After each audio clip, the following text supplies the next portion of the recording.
Messieurs, j'ai une question indiscrète pour vous. Êtes-vous un bon amant? Qu'en est-il de vos prouesses au lit? Les miennes se portaient très bien. Surtout au début. Les débuts, la lune de miel. Tout est simple. On se regarde, un petit clin d'œil et hop, on se retrouve au lit. Ah, la belle époque. J'en vois plusieurs sourires. Il y a quelques années, je réalise pourtant que nos débuts sont devenus routine. Elle est souvent indisposée et finit les petits clins d'œil. Ça ne me décourage pas. Je me dis, elle a simplement besoin d'un peu de romance et de nouveauté. D'abord, je tente de varier les angles, les approches, les positions, les musiques, les éclairages. Puis, j'ajoute des fleurs, des restos, chocolat, danse, massage, petits dessous, des jeux de rôle, des jouets, du piment, la totale, quoi. Hélas, malgré toute ma bonne volonté, rien ne dure. Dès que je pense avoir trouvé la recette parfaite qui marche à tous les soirs, ça ne marche plus. Et là, je commence à croire qu'elle a un problème de libido ou d'hormones, quelque chose comme ça. Un soir, dans la cuisine, elle m'annonce « Chérie, je veux réaliser un rêve d'enfance. Je pars seul en Australie. » Ah bon, OK. 3 semaines quand même.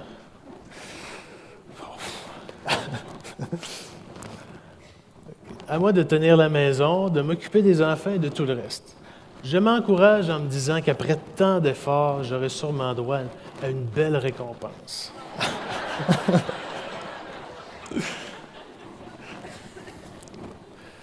Donc, 3 semaines plus tard, la voilà de retour. Et là, messieurs, imaginez la pression dans la tuyauterie. Je me sens fringant comme un étalon en route, fin prêt pour ma récompense. Et là, coup de théâtre. À peine arrivée, elle me dit « J'ai fait la paix avec moi-même. Je suis prête à me priver de sexe plutôt que de continuer à me faire secouer comme un sac de pommes de terre. »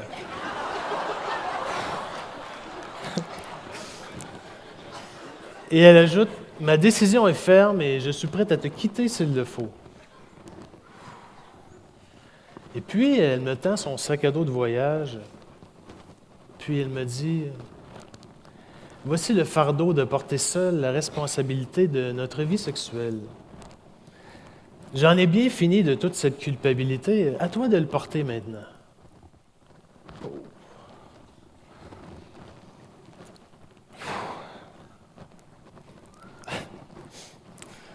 Aujourd'hui, ça me fait rire. Avec le recul, je trouve qu'elle a eu beaucoup de courage de me dire tout ça à ce moment-là. Sur le coup, par contre, ça fait mal. Mon premier réflexe, partir loin pour trouver enfin la bonne personne. Mais j'ai fait ça plusieurs fois dans ma vie, puis toujours avec le même résultat. Comme un ours, je me réfugie dans ma caverne pour passer l'hiver et prendre soin de mon ego. Au printemps, j'en ressors. Frappé par une idée de génie. Ce n'est pas à moi qu'elle dit non. Non. C'est à ce que je lui propose en guise de sexualité. Donc si je change l'offre, la demande va revenir.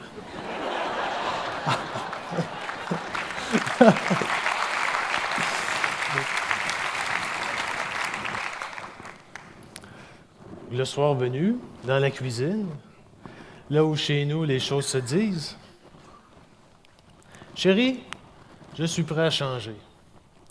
Dis-moi ce que tu as besoin comme sexualité. Et là, je la vois visiblement contrariée qui me dit, je ne le sais pas. Tu devrais le sentir.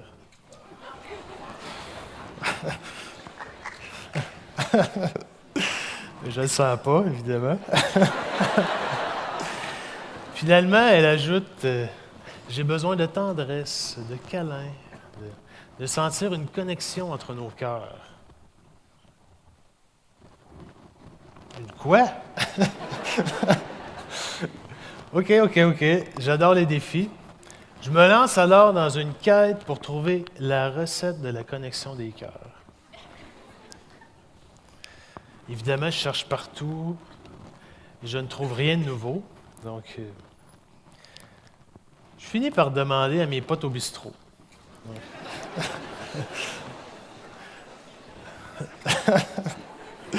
Donc, imaginez la scène hein, au bistrot avec mon verre.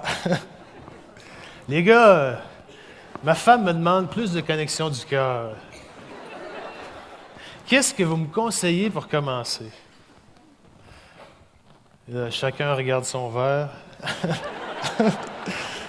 Silence radio. Et là, il y en a un qui...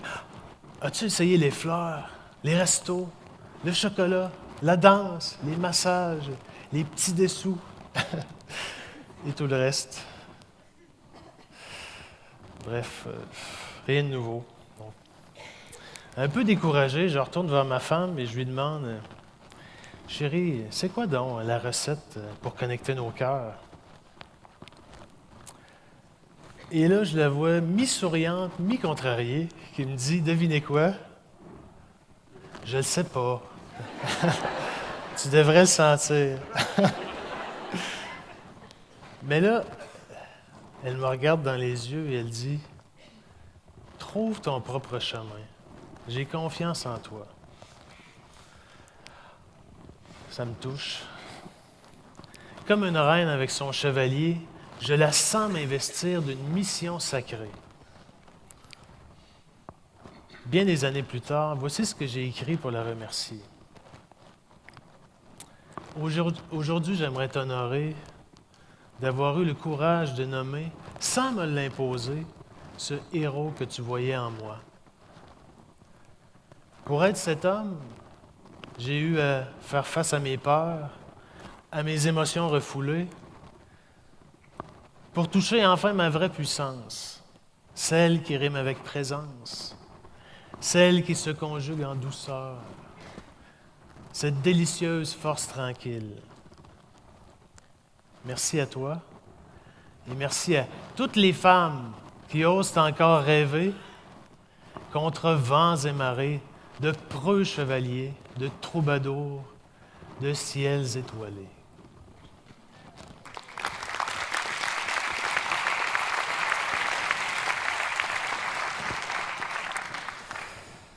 Bon, j'avais une mission, mais à l'époque, je ne savais pas où chercher. Finalement, j'ai trouvé par hasard. Bon, c'est l'été. Les enfants jouent dehors après le repas du soir. Et nous sommes où? Dans la cuisine, là où les choses se disent. Et c'est là qu'elle commence à me raconter sa journée. Est-ce que c'est quelque chose que vous faites vous aussi, mesdames? Oui. Généralement, pour nous, ça se passe très mal.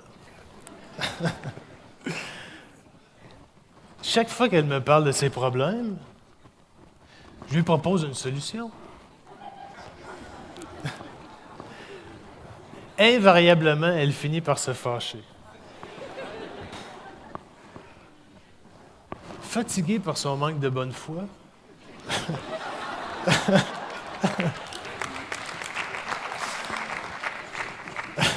je me dis ce soir-là qu'elle se débrouille toute seule. Je l'écoute donc sans dire un mot. À ma grande surprise, nous passons un super moment presque magique.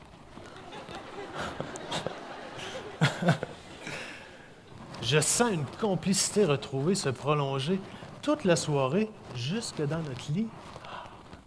Et là, je comprends qu'il vient de se passer quelque chose de capital. Note à moi-même, l'écoute silencieuse favorise la connexion des cœurs.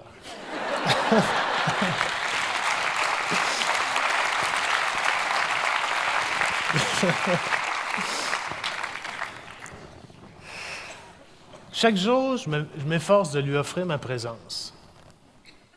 Nous peaufinons ensemble la méthode car c'est vraiment un travail d'équipe.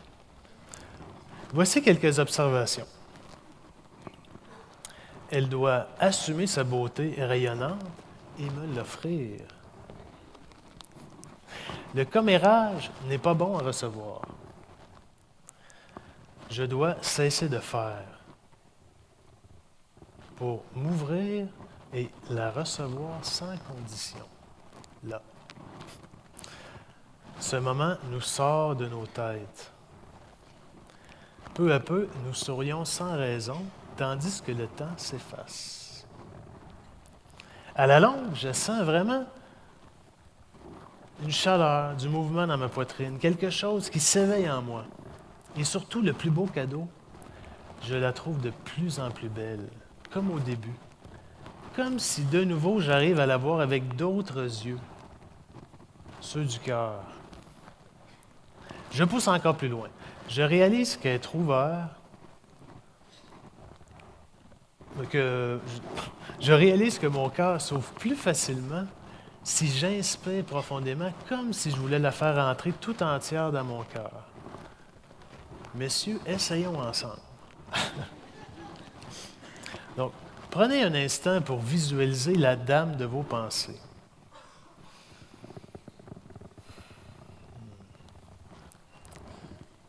Puis, plongez votre regard intérieur dans votre cœur. Et là, on ouvre et on le fait ensemble.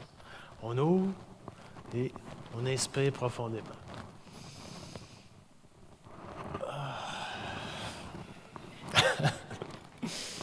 C'est bon. Encore.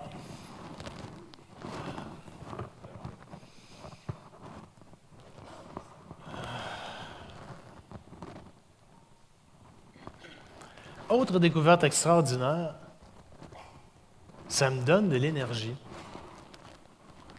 Moi qui avais l'impression de donner beaucoup, de recevoir peu, je réalise qu'être ouvert, sans donner de conseils, sans chercher à avoir raison, bref, être juste présent pour elle, ça me donne de l'énergie. M'ouvrir me permet de capter le plein rayonnement de sa beauté. Ça charge mon cœur comme un panneau solaire. Messieurs, qu'est-ce que ça vous fait de savoir que vous avez peut-être vous aussi un cœur panneau solaire?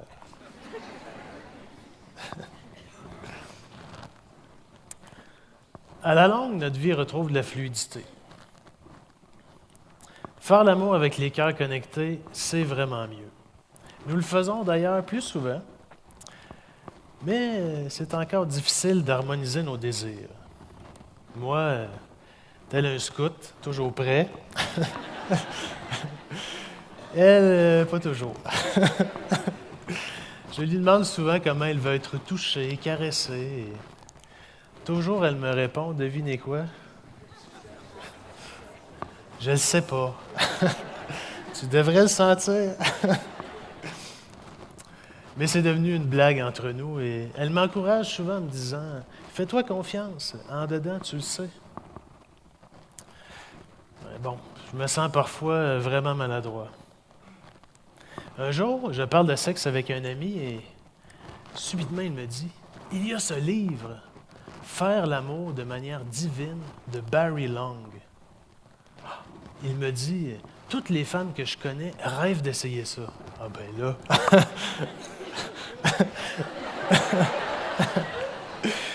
Donc, je le lis d'une traite. Et là, ça fait « wow! Ah. » Comme un électrochoc. Dès le premier chapitre, je comprends que ma façon de faire l'amour, comme tout le monde, est dysfonctionnelle. Pourquoi? Parce que cette façon me sépare d'elle lentement mais sûrement. C'est l'histoire de ma vie. Pourquoi faire l'amour? Ce n'est plus pour jouir et faire jouir. Je découvre que nos corps ont plutôt besoin de laisser circuler l'amour entre eux. L'important n'est plus tellement de s'exciter, là. Non, car cela augmente le stress. Il faut plutôt se détendre et passer du temps de qualité l'un dans l'autre.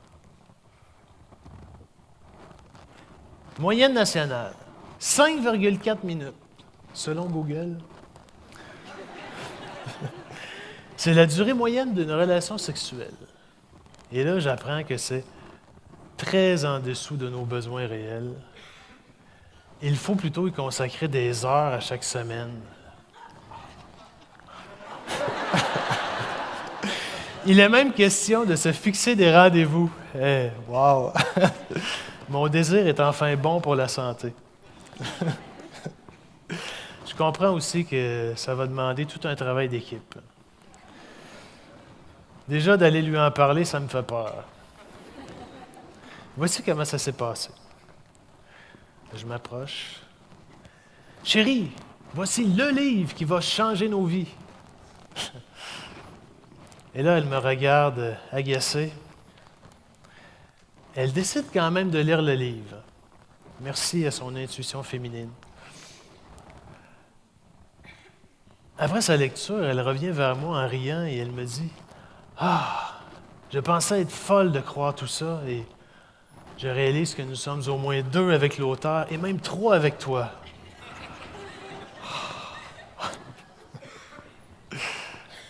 Pourquoi faire l'amour? Ce n'est plus pour courir vers l'orgasme. Nous voulons maintenant sortir de l'autoroute pour découvrir les routes de campagne. Et là, nous commençons à pratiquer les 3 R. Quelqu'un a une idée? 3 verbes qui commencent par la lettre R. Ah, ralentir, oui. Recommencer. Non, c'est pas ça. Mais c'est bon. On pourrait dire les 4 R. Donc, ralentir. Respirer, oui, exact. Et ressentir. Et recommencer.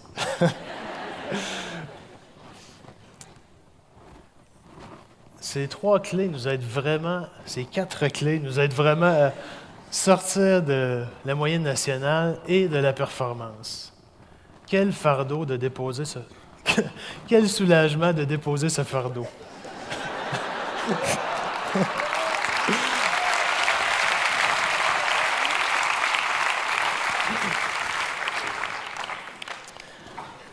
Plus besoin d'être Superman, je peux enfin suivre un nouveau tempo.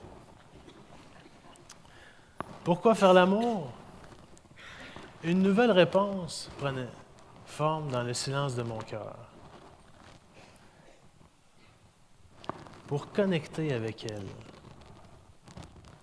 Pour être dans une intimité si profonde qu'il n'est plus de mots pour la décrire. Par la grâce de ces connexions prolongées, de toutes ces heures passées avec elle, en elle, je découvrais la joie d'être en communion. Au fil de toutes ces années passées,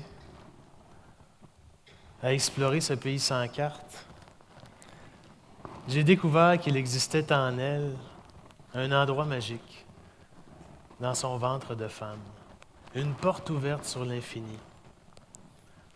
C'est par là que la femme magicienne arrive à faire passer dans notre monde les âmes des enfants. Émerveillé, j'ai découvert que cette porte pouvait aussi s'ouvrir quand je lui fais l'amour lentement, longtemps, comme un homme sait le faire intuitivement. Et c'est par cette porte ouverte que la femme magicienne arrive à faire passer dans notre monde un flot d'amour qui va toujours s'élargissant. Cet endroit béni, je le sais dans mon ventre d'homme, et ce paradis perdu que je cherche depuis toujours. Comme un chevalier, j'étais en quête d'un saint Graal qui n'existe qu'en elle. Pourquoi faire l'amour? Parce que dans notre monde, où l'on manque de tout, chaque couple possède en lui ce pouvoir immense de mettre fin à la faim, d'entrer dans un espace d'abondance où l'amour coule à flot, où le cœur et le sexe, où l'homme et la femme sont enfin réconciliés. Merci.